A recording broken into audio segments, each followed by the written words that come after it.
Thank you so much for checking out this free video.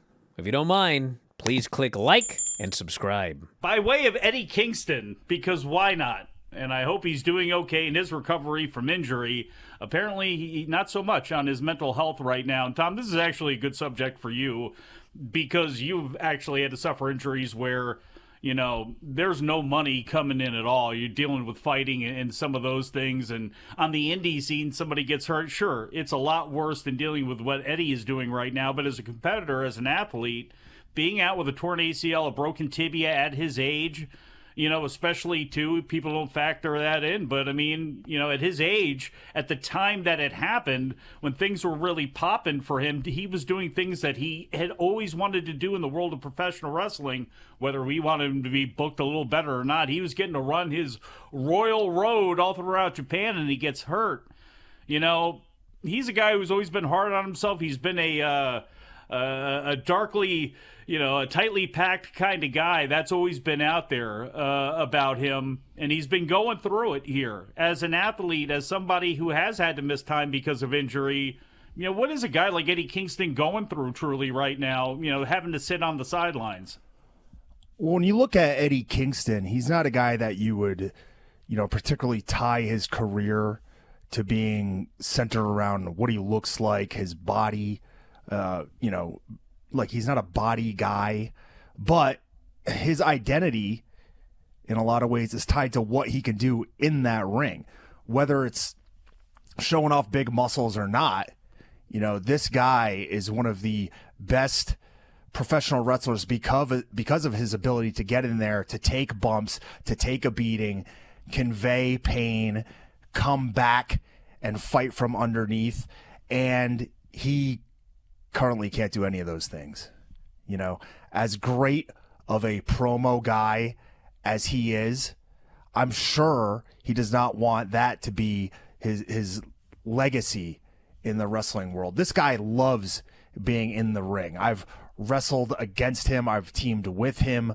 I have, you know, been on hundreds probably of shows with Eddie Kingston, and I regard him as one of the absolute best professional wrestlers of this era.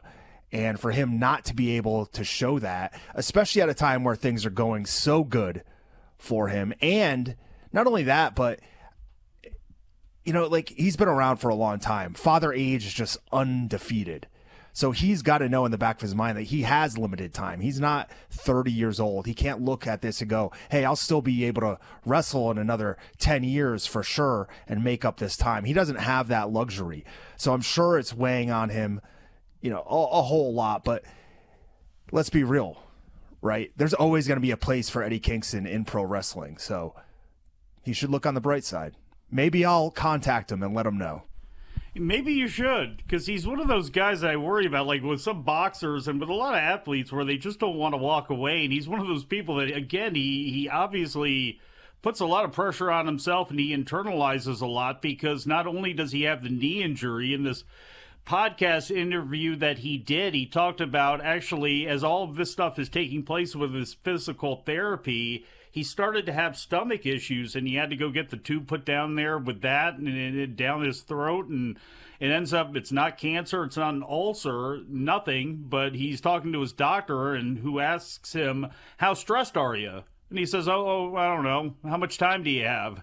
And so, do we need a therapist to come in here and talk? So they're trying to get him to not be so stressed out and to calm down a little bit, which, again, with him not having the ability to do something in professional wrestling, you know, it's obviously driving him nuts right now. But all the best goes out to Eddie Kingston. Maybe when he comes back, he can be the first appearance, make his first appearance on Stephanie McMahon's new WWE produced podcast, which is a terrible transition over here. But the company has announced that she's going to have her own podcast. So she's back officially on the WWE payroll. Wow. She's been popping up here every now and then. Would you listen to a Steffi podcast? I'm a little surprised that they got the lady ball rolling on that podcast. But yeah, I'll give it a listen. Why not?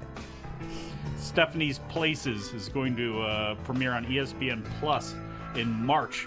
So branching out there, Stephanie, queen of social media. We'll be back. Wrestling Observer Live. Are you heading to Las Vegas for WrestleMania?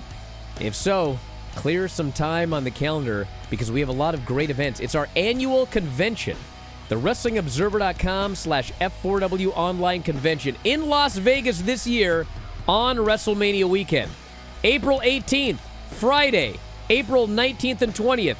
We got special events every day. Friday will be the Dave Meltzer, Brian Alvarez live Q&A.